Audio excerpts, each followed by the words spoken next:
Tissue role fridge में रखने के हैरानकुन नताइज जो आप नहीं जानते। फ्रिज में रखने के बावजूद भी अक्सर सब्जियां जल्दबाजी हो जाती हैं।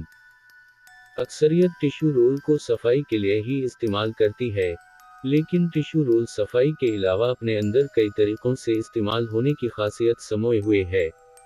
कागज के इस टुकड़े को सफाई के अलावा हैरत अंगेज तरीकों से भी इस्तेमाल किया जा सकता है। सिपर क्रिस्पी चिकन बनाने से पहले टिश्यू पेपर की मदद से चिकन को खुश्क करना हो या इजाफी चिकनाई जज़ब करने के लिए फ्राइड आइटम्स को टिश्यू पेपर पर रखना हो, ये कई तरीकों से इस्तेमाल में लाया जा सकता है। टिश्यू की एक इजाफी खुसूसियत सब्जियों को ताज़ा रखना भी है।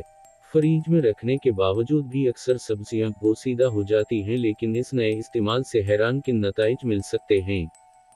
किसी भी सब्जी को ताज़ा रखने के लिए एक बॉक्स में टिश्यू